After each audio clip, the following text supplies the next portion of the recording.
नमस्कार, मैं हूं पंकज झा। आप देख रहे हैं एबीपी अनकट और आज दिन की शुरुआत एक बहुत बुरी और बड़ी खबर से, वो भी यूपी के कानपुर से, जहां एक अपराधी को पकड़ने गई पुलिस फोर्स पर ताबड़तोड़ जवाबी फायरिंग हुई और इसमें एक दो नहीं 8 पुलिस वालों की जान चली गई, वो शहीद हो गए। इसमें एक डीएसपी रैंक का यानी सीओ रैंक का अधिकारी और 3 सब इंस्पेक्टर भी शामिल हैं, 4 पुलिस वाले। कैसे हो गया ये सब?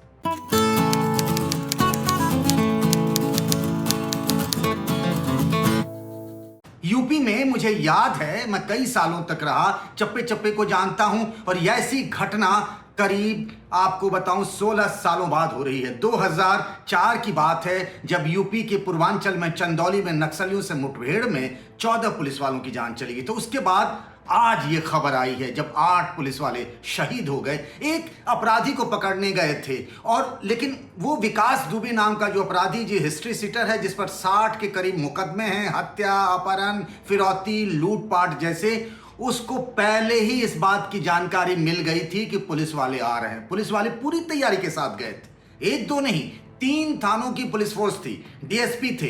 वो जैसे ही रात के करीब 1 बजे उस गांव में, कानपुर के बिठूर के उस गांव में पहुंचते हैं, पहले से जेसीबी मशीन लगा करके पुलिस वालों की गाड़ी रोक दी जाती है।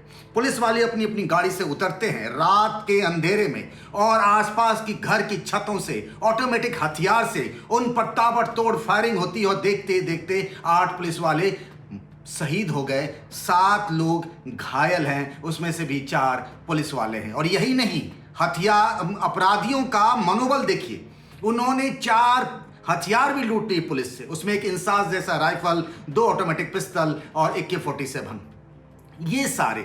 अब जैसे ही इस बात की जानकारी यूपी के मुख्यमंत्री योगी आदित्यनाथ को आज तड़के पता चली, करीब 5 बजे के आसपास में, और अचानक से उन्होंने सारे अधिकारियों को अलर्ट किया। इस बात से बेहद गुस्से में थे क्योंकि कानून व्यवस्था को लेकर के यूपी के सीएम जो हैं योगी बहुत उसको तरजीह देते हैं, एजेंडे में रखते हैं टॉप पर।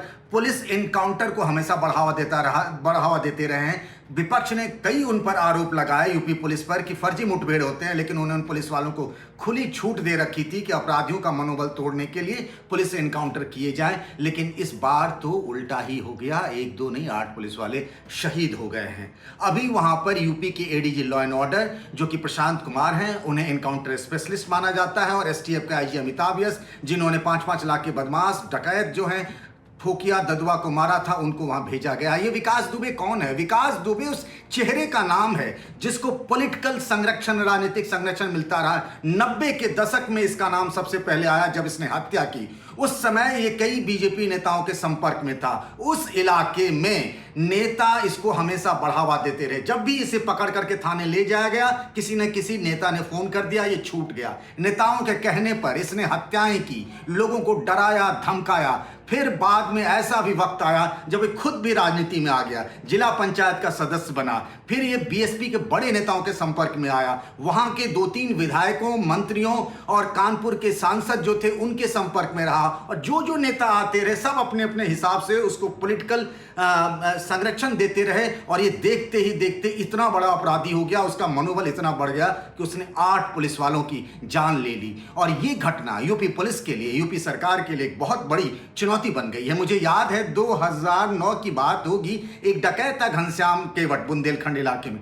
तब पुलिस के साथ उसका मुठभेड़ हुआ था। उसने आईजी डीआईजी रैंक के पुलिस वालों को गोली मार दी थी, घायल हो गए थे, 4 पुलिस वाले चले गए। लेकिन इस बार पुलिस की टीम पर हमला, यानी यूपी पुलिस के शौर्य पर, उसके साहस पर, आत्मविश्वास पर हमला है, यूपी सरकार के इकबाल पर हमला है। और योगी आदित्यनाथ इसके लिए तैयार हैं। उन्होंने अपने पुलिस अधिकारियों को कहा है कि जल्द से जल्द विकास दुबे को पकड़ा जाए। एबीपी न्यूज आपको रखे आगे।